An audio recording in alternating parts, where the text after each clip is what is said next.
So, first and foremost, as you probably know, I'm moving to Japan. For real. Which may sound weird, but yeah, my flights are booked and I'm leaving on September the 28th, which is in a month exactly from today. So this may very well be the last video I film like this in here. I don't really film videos anymore. I don't really do any vlogs anymore. I just do music lately, remixes, stuff like that, which is fun, but it's rare for me to talk like this. But I want to kind of get into it today. Like so many other kids in their teens, my dream was to move to Japan, and it's been my dream my entire life, I guess, ever since I was like 10 or something. Way before I even had a band, I wanted to move to Japan in the future, and this has been such a long dream, such a weird long thing, and it's so surreal, and I can't really grasp that it's happening. And the thing is, it almost didn't happen, and I'm not gonna get into all the details, I guess, but I feel like I owe you some sort of an explanation as to what's been going on, to some extent. To make a very long story very short, me and my girlfriend Maya, who already moved to Japan, she moved in June of this year, we were supposed to move together in June, and we started working towards this thing. We started working with all the paperwork and everything towards moving to Japan this June, back in December of 2018. So this has been a very long process and a very long time coming. Both of us are moving there to study. We're gonna be studying Japanese, the Japanese language, in a language school for about 2 years is the plan. And the typical school terms in Japan start in April, in July, in October, and in January. And we were both signing up to start in July. And unfortunately, I got in trouble around January of this year. My application had to be moved to the October term, and even that wasn't sure if I was gonna be able to get in to the country at all. And again, I don't want to get into too many details or like call out specific things or people, but basically this entire year, from applying for studying in December of 2018 to getting this word around January up until now, August, 8 months, has been waiting and wondering if I'm gonna be able to go there at all, with Maya already being there, especially because her application was already done for July. So whether I was gonna be able to go there or not, she was already going, and she's there now. And up until now, 2 days ago, we haven't even been fully aware if I would be able to go there at all. This has been very stressful, as you may be able to imagine. This entire year has just been me and Maya trying to figure out how to continue living, I guess. How to continue living our lives as a couple and as people. Because we both have the dream to move to Japan and spend our shared future in Japan.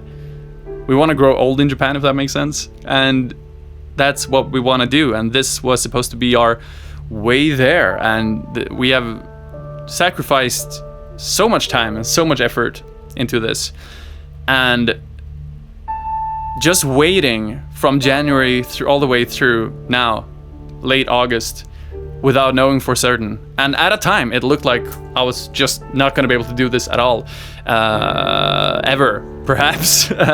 Sounds dramatic, but you know, kinda. And it's been very stressful, and this is also the reason why the video output on this channel has been lower than in previous years, especially 2017 and 2018. I've been seeing a lot of comments on social media saying, Endigo, you look bad. You look like you're feeling bad.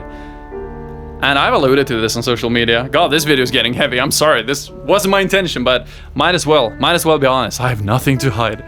I've been feeling like crap this entire year, and so has Maya. And it's been very hard for both of us, not knowing if we're even gonna be able to stay together, or if we're gonna have to do a long distance relationship, if I'm gonna have to fly over and visit her 3 months at a time, because you can only go as a tourist to Japan 3 months at a time, twice a year, so 6 months.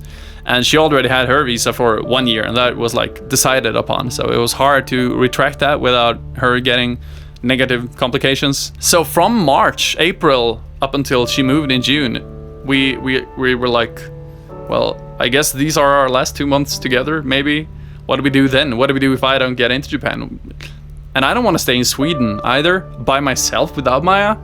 So I was like, well, do I move to England? Maybe. I've looked for so many apartments in London as well, and in Brighton. But like, I don't really want to go there. I want to go there but I don't. I mean, I want to go to Japan. I mean, I'd rather go to London than stay in Stockholm, but I'd rather not go to London if that's an option. I'd rather go to Japan with Maya and grow old with the love of my life. So that's what this year has been for me, and it's been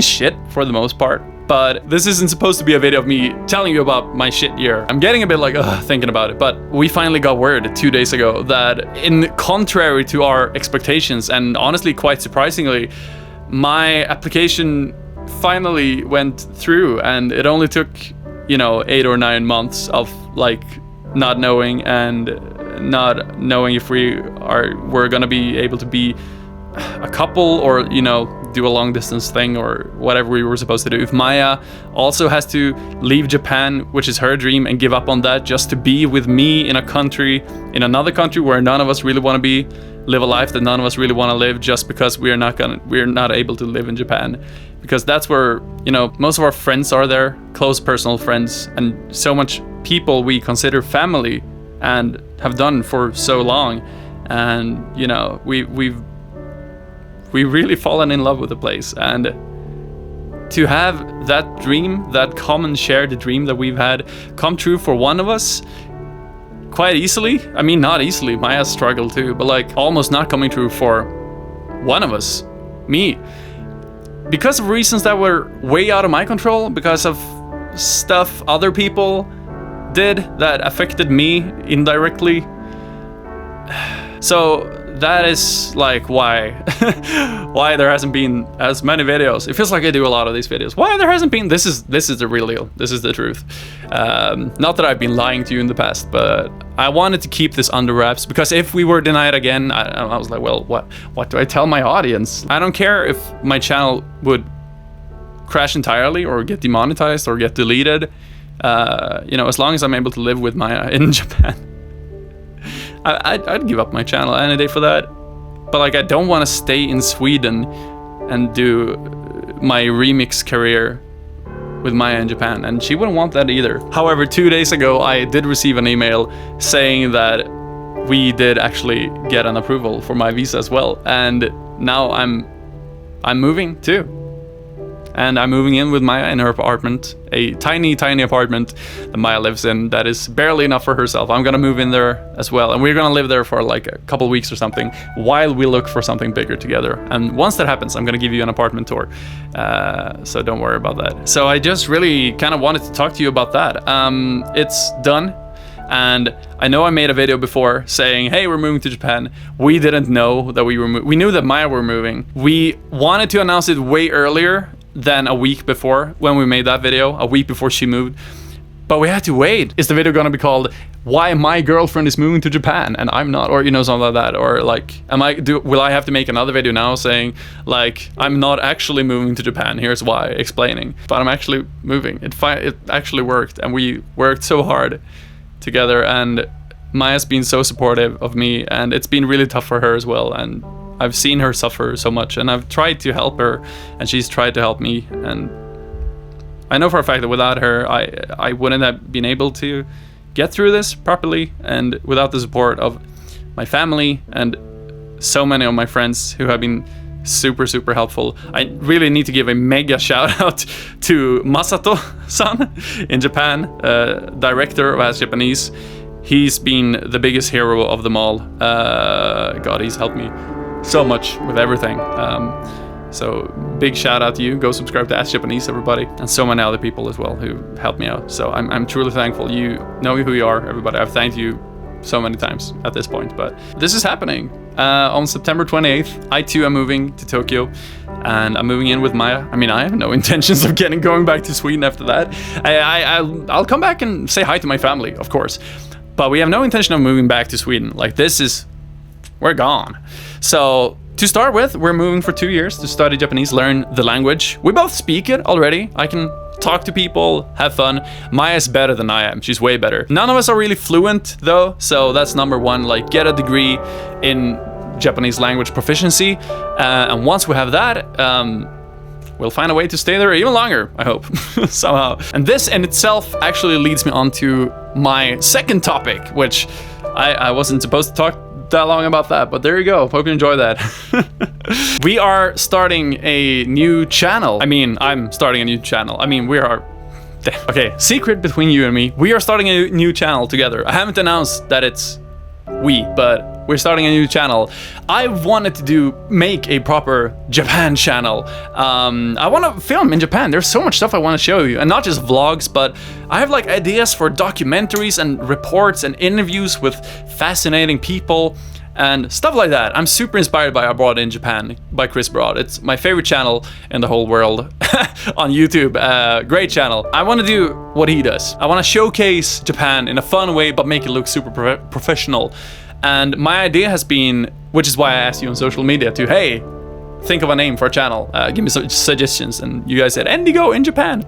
But it's actually a joint channel between me and Maya. So we're making this channel together. It's our baby, it's our project. We're thinking of channel names for that. We might call it See You in Tokyo. And that's kind of a cool channel name. And we also have a theme song for that, you know. But we'll see. Nothing decided on yet. But yeah, that's happening. And we're super excited. We have this long list of videos that I read in a stream. But yeah, but it's a secret. We haven't announced that it's the two of us. So stays between you and me. Yeah. Now you might be thinking, well, what would that mean for Endigo, this channel, the Endigo channel? Frankly, I don't know, really. And the same goes with Maya, with her Maya Fennec channel.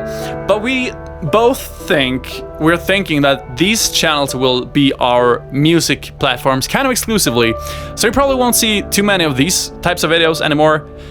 You probably won't see any Let's Plays or anything like that. It's gonna be mostly just my music when I release a new single, when I make a remix, you know, all just music videos. Every time you click a video, it's a song of some kind.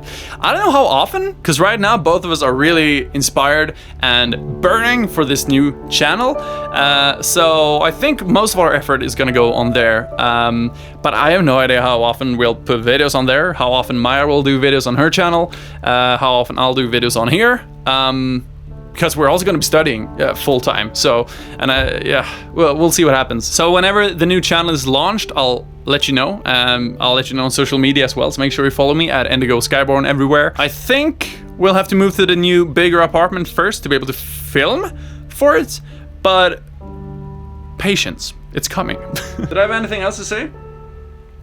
I don't think so. I mean, I have a lot of stuff in this room. I have to empty. I'm moving out of here like in a month. Again, I don't know if I'll film anything more here, but I've got a lot of stuff here that I need to get rid of. I'm not bringing any of my guitars, so if you want a guitar, hit me up. I've got a couple. If you want a exercise bike, I got one of those too. I got a lot of video games, plushies, stuff like that I'm not gonna bring. If you want to buy my PSVR headset, I'm not gonna bring that either, I think. So, you know, I've got a lot of stuff that I need to get rid of. Probably sell a lot of it and maybe keep some of it, give some of it away to family, friends. I don't know. We'll see. I gave my cousin my Nintendo 64. I was like, hey, I'm not gonna bring this to Japan. He was like, oh my god.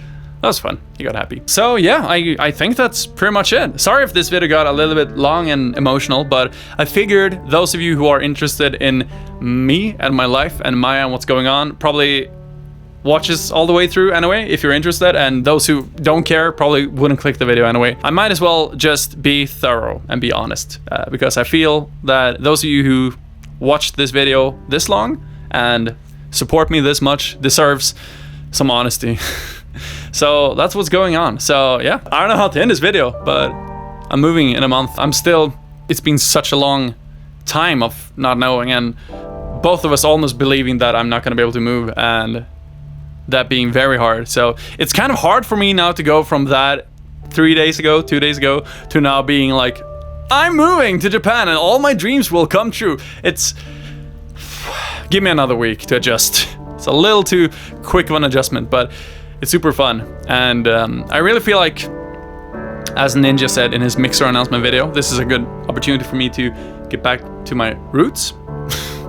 So yeah, I love Maya so much. I just wanted to say that in case that wasn't obvious. Yeah, thank you for watching.